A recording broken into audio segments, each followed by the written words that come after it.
Dear friend, technical science info में आपका स्वागत है। इस वीडियो में हम पढ़ेंगे कलांतर तथा कला। हम इस वीडियो से पहले हम वीडियो में एक बनाए थे, उस वीडियो में पढ़े थे तरंग गति, यांत्रिकी किसे कहते हैं और ध्वनि क्या होता है। ठीक है, आप उस वीडियो को नहीं देखे हैं तो पहले उस वीडियो को जाकर देखिए। ठीक है, डिस्क्रिप्टर में आपको लिंक उस वीडियो को मिल जाएगा। ठीक है, आइए हम चलते हैं, इस वीडियो के माध्यम से पढ़ेंगे कला। कला किसे कहते हैं। ठीक है, कला कंपन करते हुए कण, कंपन करते हुए कण, कंपन करते हुए कण की वह राशि जिसमें कण के विस्थापन तथा दिशा का ज्ञात होता है उसे हम कला कहते हैं या कहलाती है। ठीक है, ऐसे लिखेंगे हम लोग डिफिनेशन, और इसे मानकर अच्छे तरीके से लिखेंगे। जब 5 नंबर में क्वेश्चन आया हो तो किस तरीके से लिखेंगे, आइए देखते हैं। लिखेंगे कि माना एक समतल प्रगामी सरल आवर्त तरंग है, टी एस दिशा में गति कर रही है। किसी क्षण टी समय पर x दूरी पर स्थित किसी क्षण का विस्थापन y बराबर a sin 2 pi into T upon में टी माइनस एक्स अपॉन में लेमडा होगा। ठीक है, लेमडा होगा, जहाँ की 2 पाई डायग्राम के माध्यम से मैथ सॉल्व करेंगे। लिखेंगे माना कण A एवं कण B मूल बिंदु से x डैश एवं x2 पर है, यदि किसी क्षण A और B की कलाएं क्रमशः D1 और D2 हो तो, ठीक है, तो एक मानना है अपने से। ठीक है, मैथ जैसे हम लोग मान के बनाते हैं कि x बराबर इतना होता है, तो इसमें भी मान के बनाना है। ठीक है, क्या मानना है कि D1 बराबर 2 पाई इंटू टी अपॉन में टी माइनस एक्स अपॉन में लेमडा। ठीक है, ये मान के बनाना है। फिर दूसरा समीकरण क्या मानेंगे, ठीक है, इसको हम मान लेंगे समीकरण 1, इसे समीकरण 2 मानेंगे। ठीक है, समीकरण 2 क्या मानेंगे, D2 बराबर 2 पाई इंटू टी अपॉन में टी माइनस एक्स अपॉन में लेमडा। फिर लिखेंगे कि दोनों का उत्तर ज्ञात करने पर, देखिए दोनों तरफ का ज्ञात करेंगे। ठीक है, तो लिखेंगे इसको गुणा करेंगे दोनों को। ठीक है, तो इसको दोनों को लाएंगे D1 माइनस D2 बराबर 2 पाई इंटू टी अपॉन में टी माइनस एक्स अपॉन में लेमडा। ठीक है, minus 2 pi into T upon में टी माइनस x2 अपॉन में लेमडा होता है। ठीक है, इसका गुणखंड आपने मैथ में किया होगा, गुणखंड की तरह यहाँ सॉल्व करेंगे। 2 को आगे लाएंगे तो क्या होगा, 2 पाई इंटू टी अपॉन में टी माइनस एक्स अपॉन में लेमडा माइनस टी अपॉन में माइनस x2 अपॉन में लेमडा। ठीक है, तो यहाँ समीकरण जोड़ेंगे। ठीक है, यहाँ समीकरण जोड़ेंगे, आइए देखते हैं जोड़ेंगे कैसे। समीकरण जोड़ेंगे 2 पाई इंटू टी अपॉन में टी माइनस एक्स अपॉन में लेमडा माइनस टी अपॉन में टी प्लस x2 अपॉन में लेमडा। तो ये टी वाला कट जाएगा। ठीक है, माइनस माइनस वाला कट जाएगा, बचेगा हम लोग का बचेगा 2 पाई और ये बचेगा। तो इसे लिखेंगे 2 पाई इंटू, ठीक है, x2 अपॉन में लेमडा माइनस एक्स अपॉन में लेमडा। ठीक है, तो यहाँ कोष्ठ हटेगा, ये लेमडा को लाएंगे आगे। ठीक है, तो अपॉन में हो जाएगा, तो अपॉन में होगा तो क्या होगा, 2 पाई अपॉन में lambda into x2 minus x1। ठीक है, तो हम लोग का सूत्र निकल के आएगा D2 minus D2 minus D2 बराबर 2 पाई इंटू में लेमडा इक्वल डेल्टा x होगा। ठीक है, डेल्टा x होगा, तो यहाँ लिखेंगे हम अच्छे से, जहाँ डेल्टा x को कलांतर कहते हैं, अतः डेल्टा x दूरी स्थित किन्हीं दो कोणों की कलाओं के मध्य किसी क्षण कलांतर का मान इतना होगा। जो हम लोग का फार्मूला हुआ उसको लिख लेंगे, 2 पाई इंटू में लेमडा इंटू डेल्टा x होता है। ठीक है, अब पढ़ेंगे ध्वनि का प्रकार। ध्वनि और प्रकाश तरंग में क्या डिफरेंस है, ठीक है। ध्वनि और प्रकाश में क्या डिफरेंस है, आइए देखते हैं, जानेंगे कि ध्वनि और प्रकाश में क्या डिफरेंस है। पहला लिखेंगे हम लोग यहाँ 1 पॉइंट लगा के लिखेंगे कि ध्वनि तरंग माध्यम के कणों के माध्यम दबाव का परिणाम होता है, ठीक है, ये होता है। और प्रकाश में क्या लिखेंगे कि प्रकाश विद्युत चुम्बकीय तरंग होती है। प्रकाश क्या होता है, विद्युत चुम्बकीय तरंग एक होता है। अब दूसरा पॉइंट लिखेंगे हम लोग कि ध्वनि तरंगों को संचरण के लिए माध्यम की आवश्यकता होती है। जो ध्वनि होता है उसे संचरण के लिए आवश्यकता होता है। संचरण बोले तो मतलब ध्वनि, जैसे किसी चीज, जैसे जल में कंकड़ मारेंगे, पत्थर मारेंगे, तो उसकी कोई एक संचरण की मतलब माध्यम की आवश्यकता होती है, तभी वो आगे बढ़ेगी, ठीक है, ये कह रहा है इसमें। आइए अब लिखेंगे प्रकाश में ये लिखेंगे कि प्रकाश तरंग को संचरण के लिए माध्यम की आवश्यकता नहीं होती है। जो प्रकाश संचरण होता है उसे माध्यम की आवश्यकता नहीं होती है। देखा होगा आपने, प्रकाश कभी भी निकलता है, सूर्य से निकलता है, तो उसे कोई माध्यम की आवश्यकता नहीं होती है, ठीक है। अब आता है ध्वनि का पॉइंट लगा कर क्या लिखेंगे कि ध्वनि तरंग निर्वात में संचालित नहीं हो सकती है। निर्वात, जैसे कहने का मतलब है कि इसका निर्वात में, कि कहने का मतलब ये है, इसका जो निर्वात ये कह रहा है कि जो होता है, जो वायुमंडल में प्रकाश की तरह होता है, ठीक है, जो माध्यम की उसमें आवश्यकता नहीं होती है। जो ध्वनि होता है हवा में, उसको ध्वनि नहीं चाहिए।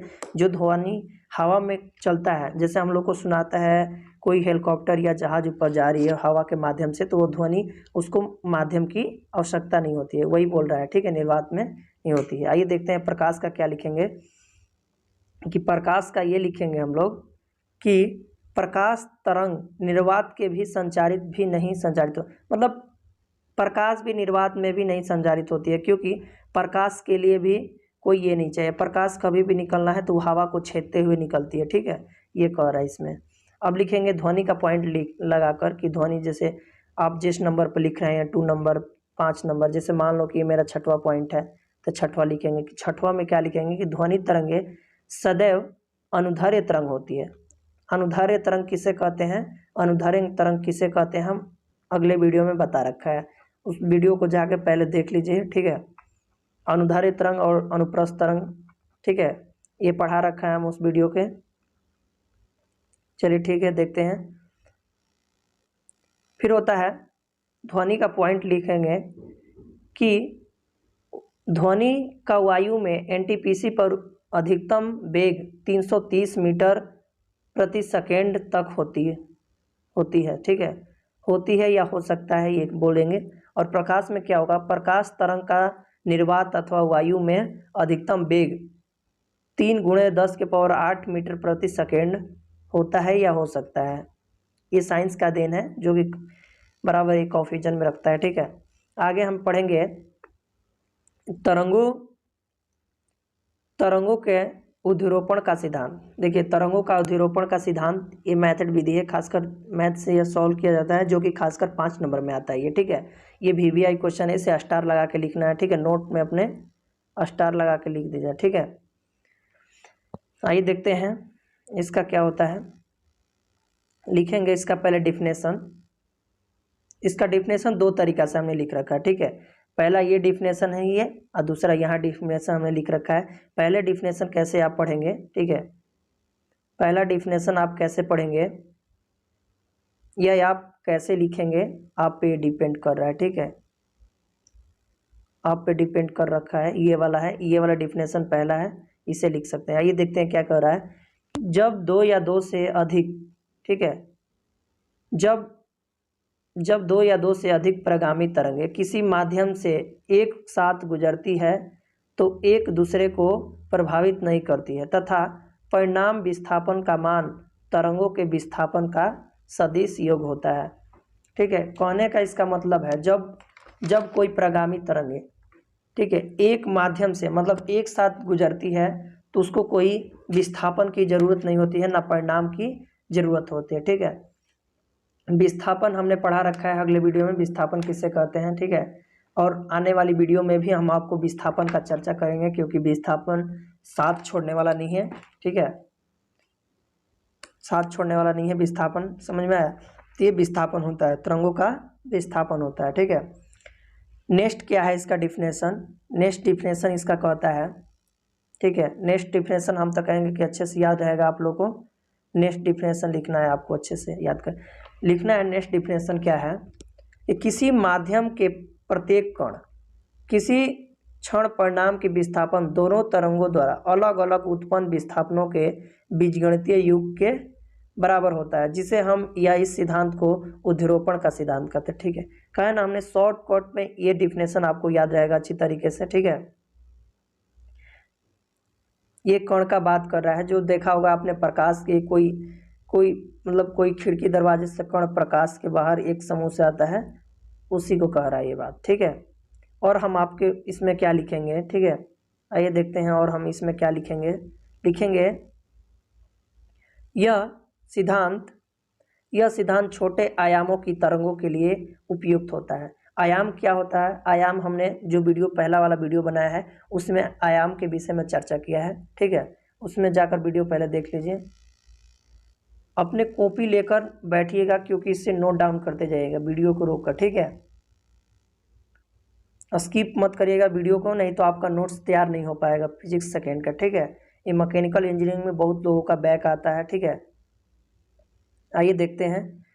जो हमने बोला एक समूह यांत्रिकों तरंगों का विद्युत चुम्बकीय दोनों तरफ, देखिए ये होता है जैसे चुम्बक होती है, पृथ्वी अपने तरफ खींचती है और ऊपर की तरफ खींचती है, तो यही है दिशा दोनों समूहों को दोनों टकराव के जैसी माध्यम की आवश्यकता होती है, ठीक है। ऐसे ये दिखा रहा है, इस तरह माध्यम जाता है, फिर प्रकाश किस तरह जाता है, ध्वनि किस तरह, स्टार डायग्राम की मदद से हमने बनाया है, ठीक है।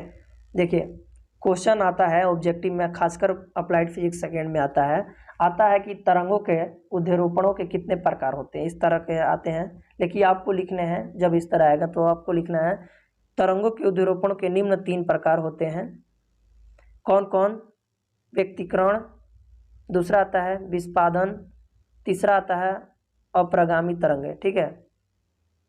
इसका डिफिनेशन नहीं आता है, चिंता करने वाली बात नहीं है, डिफिनेशन इसका नहीं आता है, बस प्रकार पूछता है, ठीक है।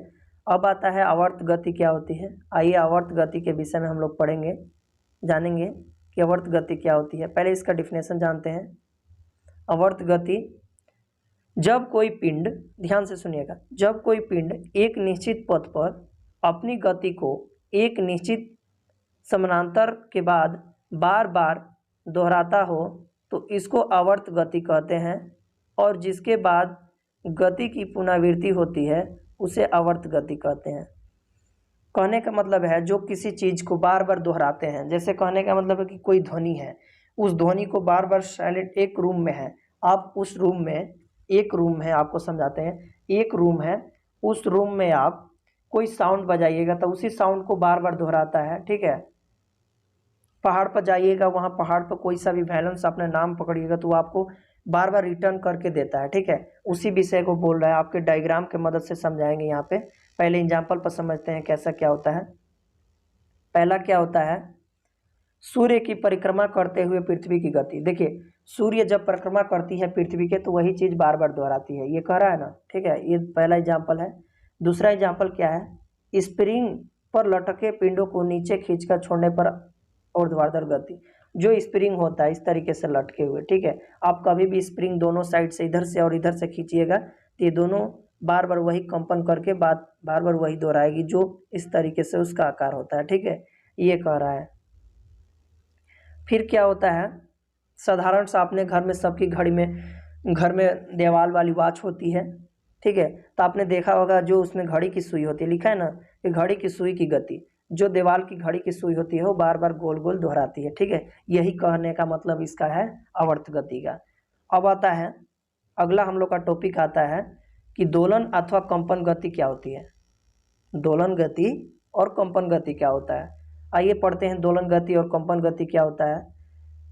जब कोई दोलन और कंपन गति दोनों को एक ही बोला जाता है, आप दोलन भी बोल सकते हैं या कंपन भी बोल सकते हैं, या एग्जाम में भी पूछ सकता है दोलन का डिफिनेशन या कंपन का डिफिनेशन, तो आपको कंफ्यूजन नहीं होना है, यही डिफिनेशन लिखना है। क्या लिखना है आपको कि जब कोई पिंड जब कोई पिंड एक ही पथ पर किसी निश्चित बिंदु के इधर उधर आवर्त गति करता है तो इस गति को दोलन गति अथवा कंपन गति कहते हैं।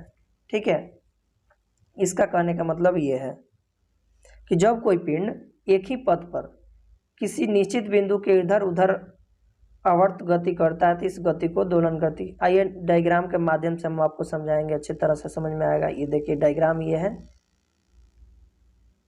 इसका कोई एक निश्चित बिंदु है। ठीक है, निश्चित बिंदु है तो डिफिनेशन के हिसाब से कोई इधर उधर मतलब इधर उधर कंपन करता है, उसी को दोलन गति या कंपन गति कहता है। आपको साफ तौर पर याद लिख लेना है, जब बोलता है कि कंपन गति तो कंपन गति, कंपन गति तो कंपन गति मतलब कि वो कंपन करता हुआ रहेगा। ठीक है, एक बिंदु आपको बना लेना है, उस तरीके से कंपन करते हुए स्प्रिंग को या कोई चीज़ को आपको दर्शा देना है। ठीक है, आगे आपको समझाते हैं एग्जाम्पल से। और तथा में लिखना है आपको कि इस निश्चित बिंदु को स्थिति को माध्यम स्थिति अथवा साम्य स्थिति भी कहते हैं। साम्य स्थिति क्या है हम आपको अगले वीडियो में पढ़ा रखा है। ठीक है, आइए उदाहरण के माध्यम से समझाते हैं। यहाँ पे पहला आता है लोक की गति, लोलक की गति, वही आता है जो पिंड की तरह आता है। ठीक है, वही है लोलक गति। दूसरा आता है स्प्रिंग के लटके हुए पिंड, जो स्प्रिंग से पिंड लटकते हैं, आपको मैकेनिक्स में पढ़ना है, अप्लाइड मैकेनिक्स में। ठीक है, इस तरीके से पिंड लटका हुआ है, आप में उसमें आता है बल करके कोई सा चैप्टर आता है, उसमें अच्छे तरीके से पढ़ना है। ठीक है, अब आता है हम लोग का टॉपिक सरल आवर्त गति क्या होती है। सरल आवर्त गति किसे कहते हैं, जिसे इंग्लिश में कहते हैं एसएचएम, सिंपल हेमन्स मोमेंट। ठीक है, मोमेंट। आइए हम पढ़ते हैं इसका डिफिनेशन क्या होता है। इस प्रकार की कंपन गति जिस आयाम तथा आवृत्ति स्थित रहेगा तथा गति किसी साम्य स्थिति के इधर उधर होता है तो आवर्त गति सरल आवर्त गति कहलाता है। ठीक है, उसे एसएचएम कहते हैं शॉर्टकट में। अब आता है सरल आवर्त गति करते हुए किसी वस्तु का गणितीय सूत्र क्या होता है। ये गणितीय सूत्र में लिखते हैं। गणितीय देखिए, गणितीय सूत्र एक नॉर्मल सा चीज़ है, आप भी मानकर उसका बना सकते हैं। एक कॉस थीटा लेना है और एक साइन थीटा लेना है। ठीक है, साइन थीटा और कॉस थीटा लेकर, ठीक है, और उसमें 2 पाई और टी जोड़ना है, जो इस डायग्राम के माध्यम से आपको डायग्राम बना लेना है। ठीक है, ये डायग्राम बना लेना है। यहाँ t/4, यहाँ t/2, जिस तरीके से दूरी घूमेगी आपको मिनी डाप्टर से देख लेना है। ठीक है, प्रकाल जो आता है उसका इंची स्टेप से यहाँ विस्थापन होता है किसी भी चीज़ को। ठीक है, यहाँ a पॉजिटिव है, यहाँ a निगेटिव है। इस तरीके देखिए x बराबर a cos WT लिखा हुआ है ये। ठीक है, y बराबर a sin, ये दोनों चीज़ ले लेना है आपको।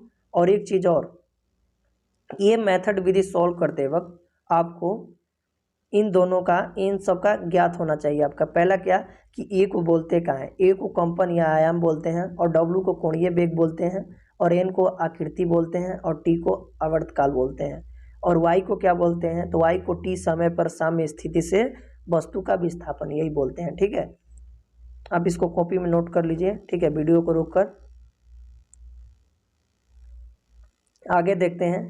आगे क्या है, ये तो मेथड विधि है हम लोग का, ये 5 नंबर में आता है। ठीक है, इसको अपने नोट्स बुक में VVI करके लिख लेना है। ठीक है, क्यों आपकी इसको जाते वक्त आप इसको रिवाइजिंग कर सकते हैं। ठीक है, क्या है, आवर्त गति का एक समान वृत्तीय गति रूप में प्रक्षेप करना है, ये 5 नंबर में आता है। ठीक है, आइए देखते हैं। पहले तो इसको लिखेंगे हम लोग, मान के भी लिख सकते हैं या पॉइंट लगाकर आपको लिख सकते हैं कि कोई कण ए त्रिज्या के वृत्त पर एक समान वृत्त गति कर रहा है तो x डैश तथा y वृत्त का क्रमशः क्षैतिज तथा वृत्तीय गति कर रहा है। ठीक है, पहले तो आप इस चैनल पर नए हैं तो इस चैनल को सब्सक्राइब करिए, लाइक करिए, शेयर करिए अपने फ्रेंडों के पास, जो फ्रेंड आपका मैकेनिकल इंजीनियरिंग में का तैयारी करता है। ठीक है, वो भी नोट्स बनाकर स्टडी कर ले, क्योंकि अप्लाइड फिजिक्स सेकेंड में काफ़ी बैक आती है। ठीक है, चलिए आइए देखते हैं अपने पॉइंट पर। तथा कोण x से चलकर t समय से बिंदु P पर पहुंचता है तथा कोण POX से थीटा ही होकर कोण का कोणीय वेग होता है। W बराबर θ/t और थीटा बराबर WT होता है। ये यहाँ डायग्राम के ऊपर डायग्राम हम आपको दिखाए थे, आइए डायग्राम के विषय में बता दें। देखिए, ये एक वृत्त लेंगे। ठीक है, एक वृत्त लेंगे, वृत्त लेने के बाद x और y का प्रक्षेप दिखाएंगे। ठीक है, x और y का प्रक्षेप दिखाएंगे। पहले तो इस तरीके से वृत्त बना लेंगे, ठीक है, वृत्त बना लेंगे। वृत्त बनाने के बाद क्या करेंगे कि इस तरीके से x और y का प्रक्षेप दिखाएंगे। जो कोण इधर से बनती है, ठीक है, कोण जो बनेगी, किधरों एक कोण बना लेना है, ठीक है। बनाने के बाद उसमें दिखाना है कौन कितने कोण बन रहे हैं, एक ये बन रहा है, एक ये बन रहा है, ये थीटा ये है और एम है और पी है, डब्ल्यू है, गति कर रहा है, ठीक है। एक्स डैश और वाई डैश बना लेना है, ठीक है। इस डायग्राम को आप बना लीजिए नोट में, ठीक है। आइए देख उस तरह बनाकर तब आपको इस तरह लिखना है। आइए देखते हैं क्या है सॉल्व। अब बिंदु P से वृत्त के व्यास वाई वाई डैश पर लंब PM तथा व्यास एक्स एक्स डैश पर लंब PN डाला जाता है, तब OM बराबर y और ON बराबर x, OP बराबर a और थीटा बराबर WT। कोण OPM बराबर कोण PON और थीटा होता है। अब कोण OPM से साइन थीटा बराबर OM बटा में OP होता है, ठीक है। साइन 80 बराबर y अपॉन में a और y बराबर में a साइन UT, ठीक है,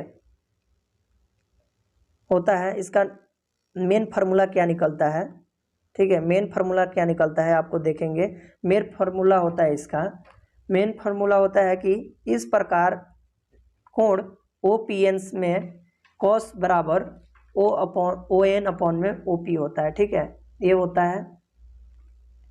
और कॉस बराबर होता है साइन एक्स अपॉन में ए होता है। तो हम लोग का टोटल फार्मूला निकल के आता है। जब आपको फार्मूला पूछेगा कि आवर्त गति का एक समान वृत्तीय गति के रूप में प्रक्षेप लिखें या उसका सूत्र क्या होता है, तो आपको लिखना है कि x बराबर a cos WT होता है, ठीक है, ये लिखना है आपके लिए। लिख देना है। ऐसे भी पूछ सकता है कि SHM का सूत्र लिखें या SHM का सूत्र गणितीय विधि से हल करें, तो ये वाला सूत्र लिखना है, ठीक है। आपको ये सरल आवर्त गति का समीकरण, ऐसे भी समीकरण करके पूछ देगा, ठीक है। आइए आपके लिए होमवर्क है ये, बस इसको आपके ऑब्जेक्टिव है, आपको कमेंट में देना है। क्या देना है कि प्रगामी तरंगें कितने प्रकार की होती है, 1 2 प्रकार की, 3 प्रकार की, 6 प्रकार की और 4 प्रकार की। इनमें से कौन सा होगा, इसका उत्तर कमेंट करके बताना है आपको, ठीक है। इस चैनल पर नए होंगे तो इस चैनल को सब्सक्राइब करिए और लाइक करिए और शेयर करिए अपने फ्रेंडों के पास। अगला टॉपिक पढ़ेंगे हम लोग कि सरल आवर्त गति के तत्व क्या होते हैं, कोणीय आवृत्ति क्या होती है और विस्थापन क्या होता है, इसका मेथड वर्दी है। अगले आने वाली वीडियो में हम लोग समझेंगे, ठीक है। तब तक जय हिंद।